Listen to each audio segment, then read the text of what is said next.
Bueno, entonces continuando, teníamos aquí la altura total, la altura mínima del volumen muerto, 10 centímetros, el diámetro diámetro de la conducción, la canastilla, la altura sobre la canastilla, el desnivel mínimo de 5 centímetros y el borde libre mínimo 30 centímetros, ¿no? Entonces, con esas dimensiones, nosotros ya podemos definir la altura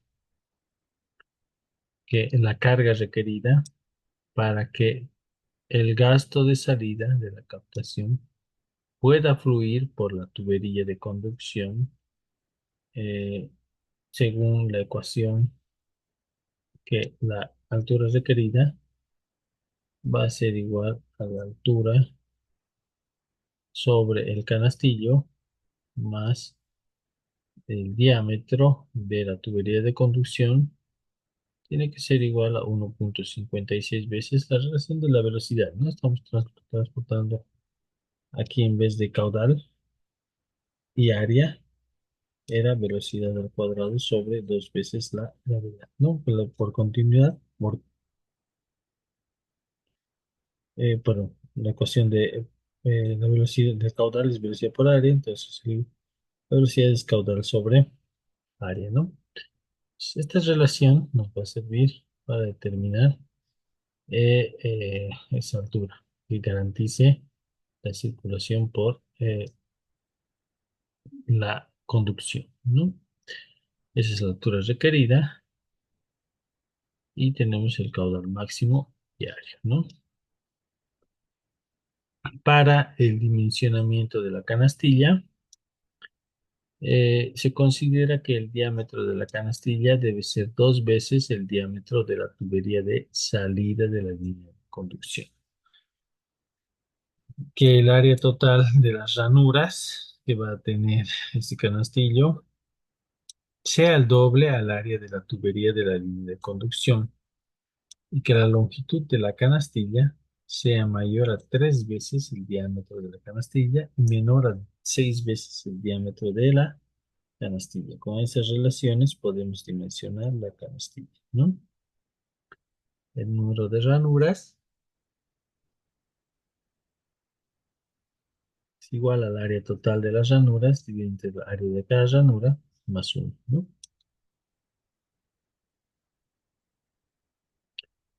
El área total de las ranuras no debe ser superior al 50% del área lateral de la canastilla, ¿ya? Para la tubería de ventilación se recomienda un tubo de 2 pulgadas de diámetro como mínimo, sobresaliente por lo menos 50 centímetros en cuyo extremo se colocará un sombrero de ventilación o un codo de 180 grados, ¿no? Es decir, viene ahí la tubería de ventilación, viene una T y se puede colocar en ambos lados o en un solo lugar, ¿no? O puede venir un codo de 90 y otro codo de 90, ¿ya? Se exige proteger el manantial con un cerco perimétrico y con una cuneta de drenaje superficial que impida el ingreso del agua de escorrentía superficial hacia el área del obra para evitar contaminación. Para el dimensionamiento de la tubería de rebose, en esa tubería se recomienda pendientes de 1 a 1,5%. Considerando el rendimiento máximo, se determina el diámetro mediante la ecuación de Hasse-Williams para un coeficiente de Hasse-Williams de 140, ¿no? El diámetro va a ser igual a 0,71 del caudal a 0,38 dividido entre la carga o la pendiente a la 0,21.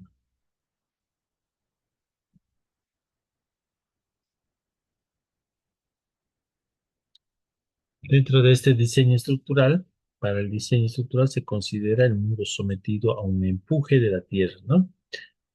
Puede ser. ahí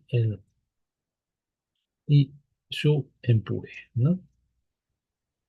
No solamente el empuje de la tierra, sino con el empuje de el material húmedo, ¿no? Para considerar, es decir, por ejemplo, a veces, muchas veces se hace la consideración de el empuje del material seco que se saca en laboratorio y se considera también el empuje del agua, ¿no? Y el total viene a ser más grande, ¿no? Entonces, ahí tenemos el empuje de, eh, del suelo húmedo, ¿no? Si está llena, el empuje hidrostático tiene un componente contrario al empuje de la tierra, favoreciendo de manera a la estabilidad del muro, ¿no? Este es el muro, por ejemplo, si está la cámara llena, en ese, a ver, vamos a borrar todo. Si está lleno, aquí vamos a tener también un empuje del agua, ¿no? Pero aquí teníamos el empuje del suelo, que es más que el agua, obviamente, por su peso específico. Y también teníamos el empuje del agua. Vamos a ponerle al revés. El empuje del agua igual a este empuje del agua. Y obviamente el empuje del suelo mayor, ¿no? Si la cámara está llena, puede favorecer esto igual a esto. Y se queda el empuje del suelo solamente, seco, ¿no? Pero en caso de que la cámara esté vacía, se debe hacer la comparación o bueno, la comprobación de el empuje del agua más el empuje del suelo seco, que van a llegar a ser el empuje del suelo húmedo, ¿no? Oh, perdón, me falta escribir aquí. Es el peso propio, el empuje del suelo y la supresión, ¿no? La supresión, en muchos casos, así esta línea recta de la base, vamos a tener un empuje de el agua hacia arriba, ¿no? Por la supresión. Peso propio, un peso de el empuje y el peso de la supresión. Para garantizar la estabilidad del muro, se debe verificar la carga unitaria sea igual o menor a la capacidad de la carga de terreno. Entonces, que para garantizar la estabilidad del muro, al deslizamiento o al vuelco, se debe verificar el coeficiente de severidad no menor a 1,6, ¿ya? Es lo que me dice que para evitar que esta estructura se asiente y tenga fisuras posteriormente, que el peso de toda la estructura o el esfuerzo que va a transmitir al suelo debe ser igual o menor en muchos casos, debe ser menor, es decir, si transmite, por ejemplo, no, por decir, 4 toneladas, debe ser menor a la capacidad portante del suelo en toda la superficie en la que está emplazada la estructura para soportar esas 4 toneladas, ¿no? En la superficie. Lo digo al azar, 4 toneladas, ¿no? Porque sabemos que la capacidad portante del suelo en gravas debe estar de 2,5 a 3, por ejemplo, 3 kilogramos por centímetro cuadrado, ¿no? Por centímetro cuadrado. Ya en arcillas pueden estar de 1 a 2, dependiendo del grado de compactación que tengan. Entonces, este grado, esta capacidad portante del terreno debe ser mayor a la carga que transmite la estructura, ¿no? Al suelo. Y para comprobar el vuelco, se debe realizar eh, eh, mm, la comprobación estática, por lo menos, con las fuerzas y que el coeficiente de, de las fuerzas estabilizantes sea 1,6 veces mayor a las fuerzas desestabilizantes para el vuelco. ¿Ya?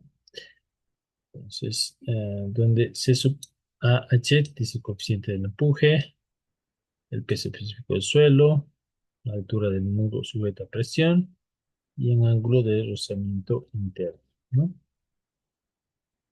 Para el momento de vuelco, vamos a tener P por Y, donde Y es el centroide de la presión que tiene. Generalmente, el convertir esta carga de presión triangular en una carga lineal va a estar a un tercio de toda esta altura, ¿no? De toda esta altura. Entonces, si hacemos momentos de aquí, de este punto, va a tener H tercios, aquí H tercios multiplicado por P. Ese es el momento del vuelco. Y si consideramos el momento de estabilización, va a ser las sumatorias de los pesos de la estructura de la cámara por sus ejes de centroide de cada peso. Por ejemplo, el centroide de la base, el centroide de los laterales, etcétera, ¿no? Entonces, para verificar si el momento resultante pasa por un tercio de la central, se aplica la siguiente fórmula: A es igual al momento de estabilización menos los momentos de vuelco dividido entre el peso de la estructura.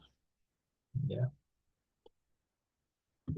Para chequear al vuelco por cada carga máxima unitaria y por deslizamiento, tenemos ahí que C sub B, el coeficiente de vuelco mm, comparado entre los momentos eh, estabilizantes y entre los momentos desestabilizantes, tiene que ser mayor a 1,6, ¿no?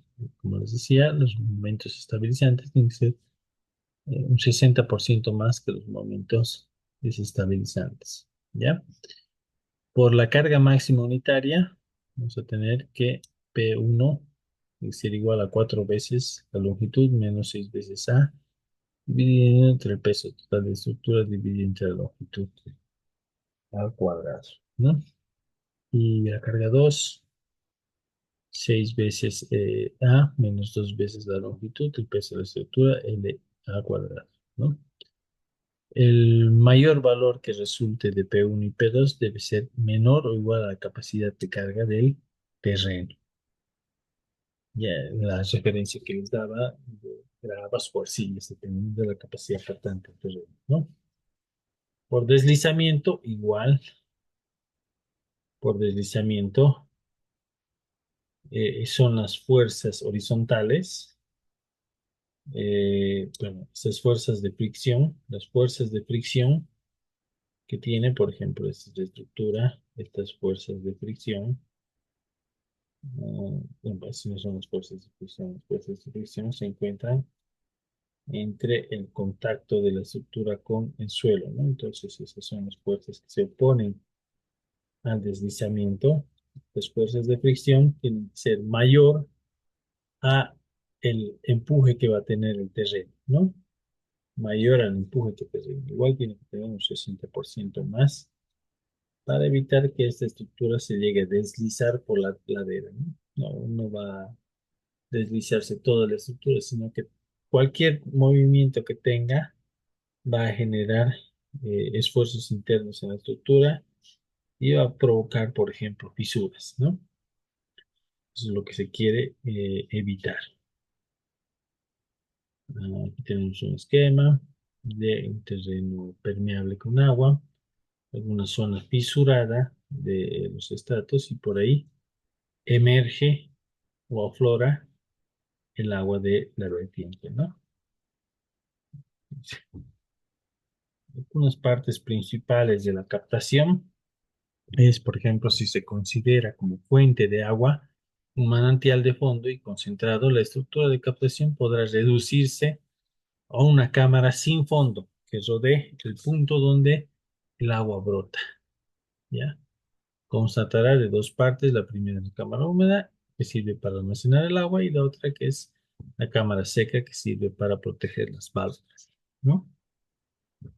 Si existen manantiales cercanos juntos unos a otros, se podrá construir varias cámaras eh, de las que partan tubos o galerías hacia una cámara de recolección y donde ahí se genere una línea de conducción, ¿ya? También tiene que tener su cámara húmeda y cámara seca para proteger las válvulas de distribución en este caso, ¿no? Este es en el caso de que eh, no tiene fondo, ¿no? Para que, por ejemplo, también se pueda captar agua por la base de la cámara húmeda, ¿no? Dentro del diseño hidráulico, el ancho de la pantalla se determina sobre la base de las características propias del afloramiento, ¿no? La altura total de la cámara húmeda, hemos visto ya en los esquemas, cuáles son los parámetros que llegan a sumar, ¿no? Como la altura muerta, la altura el diámetro del canastillo, la altura de carga sobre el canastillo, el borde libre, el gradiente que tiene ahí del agua, etcétera, ¿no?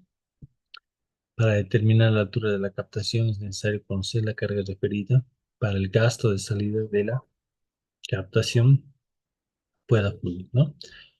Esa altura es recomendable para garantizar el flujo a través de la captación. Como hemos determinado, es igual a 1,56 veces el caudal máximo al cuadrado de 22 veces la gravedad del área, el área de la tubería de la conducción, ¿no? El dimensionamiento de la canastilla y de la tubería limpia y de rebose es la misma para la captación lateral. En este diseño estructural tiene que hacer un chequeo por carga unitaria. Para la construcción de la captación es una estructura de concreto, de hormigón, que sirve para proteger el manantial y para recolectar el agua para abastecer, por ejemplo, para consumir en la población, ¿no? Para el buzón de inspección se utiliza preferentemente la tapa de metálica tipo sanitaria. La ubicación y dimensión del buzón debe facilitar las labores de inspección y de desinfección, ¿no? Se debe construir un canal de escurrimiento para aguas arriba de la captación a fin de evitar el ingreso de aguas superficiales a la captación, ¿no? Que esté conectado el afloramiento con la cámara húmeda, ¿no? Para la captación en el manantial de ladera es una estructura que permite recolectar el agua del manantial que fluye horizontalmente, llamado también ladera. Cuando el manantial es ladera y es concentrado, la captación consta de tres partes. La primera corresponde a la protección del afloramiento, la segunda con una cámara húmeda que sirve para almacenar el agua regular y la tercera una cámara seca que sirve para proteger la válvula de salida, ¿no? Para proteger la zona de afloramiento del agua se realizarán las siguientes acciones. En campo, se debe definir en campo las características de los componentes de la captación en previsión y de desastres que son naturales. Se debe construir muros de ala o los aleros o alerones que sirvan de pantalla para las filtraciones subsuperficiales, las mismas que deben ser obligadas a ingresar a la cámara húmeda. Se debe realizar la impermeabilización del fondo del terreno excavado con una pendiente mínima de 2%, comprendiendo entre la cámara húmeda y las filtraciones a fin de que discurran sobre aquel, ¿no? Y que puedan ingresar a través de los orificios perforados del muro de la pantalla húmeda. ¿no? Se debe colocar el material clasificado en dos capas mínimo. La capa inferior construida por piedras con un diámetro mínimo de 2 pulgadas colocadas hasta una altura de 5 centímetros por encima del orificio superior de entrada y la cámara recolectora. La capa superior será mayor a 3 cuartos de pulgada a 1 pulgada hasta cubrir completamente el nivel de las filtraciones de excavación. Luego se procede a un sellado de concreto de proporciones 1:4:8, 1 de cemento, 4 de arena, 8 de grava, de espesor no menor a 5 centímetros, cubriendo el área comprendida entre los muros y el comienzo de las excavaciones, ¿no? Para la cámara húmeda, la colectora es una estructura de concreto de sección rectangular. Esta cámara se debe recolectar el agua del manantial y está prevista de una canastilla por donde se saldrá el agua y pasará a la válvula de salida de la cámara seca. Tiene una tubería limpia y un cono de rebose que se instalará al nivel más bajo en los puntos de afloramiento. Esta cámara de válvulas es una estructura en la que el concreto de sección rectangular está separado de la cámara por un número o por un muro de concreto de 60 centímetros de alto y 15 centímetros de espesor. La ubicación va a ser lo más cercana al afloramiento, ¿no? Y hay que ver las condiciones del terreno y las pendientes. La excavación para los cimientos debe tener una profundidad mínima de 80 centímetros. Se debe remover el material de relleno y se deben realizar las excavaciones necesarias a fin de garantizar la estabilidad de las zonas de afloramiento. Por ningún motivo se deben utilizar explosivos o detonantes en las excavaciones, por más que sean suelos rocosos, ¿no? Los cimientos deben cumplir con la finalidad estructural y la estabilidad que así lo merece la estructura, ¿no? Para los sellados, las excavaciones deben ser rellenadas y compactadas, eh, si se puede, con concreto pobre, ¿no? Dentro de las pruebas hidráulicas se debe llenar el agua de la cámara húmeda y se debe observar si existen fugas en la estructura, ¿no? La prueba puede durar 24 horas, 48 horas para percibir si tienen filtraciones en los exteriores, ¿no? Dentro de la captación de fondo, es una estructura de sección cuadrada que sirve para colectar el agua. Es una estructura que va directamente sobre el afloramiento, es decir, la cámara va a estar sobre la vertiente, ¿no? Va a constar de dos partes, una que es la cámara húmeda y la otra la cámara seca. Si la presión de salida del manantial de fondo es pequeña, se recomienda evitar colocar filtro alguno de afloramiento. Además, se recomienda realizar la acumulación del agua en una cámara húmeda y una cámara adjunta para evitar que tenga pérdidas de presión. Se puede llegar a tapar este afloramiento porque tiene poca presión, ¿no? Dentro de la cámara húmeda es una estructura de concreto de sección rectangular. En esta cámara se debe recolectar el agua del manantial y está prevista de una canastilla, ¿no? Esa canastilla va a pasar a la cámara de válvulas, donde se encuentra la cámara de seca y que tiene que estar más abajo, ¿no? Debe tener un gradiente hidráulico. El nivel del agua que está en esta cámara no debe sobrepasar la altura de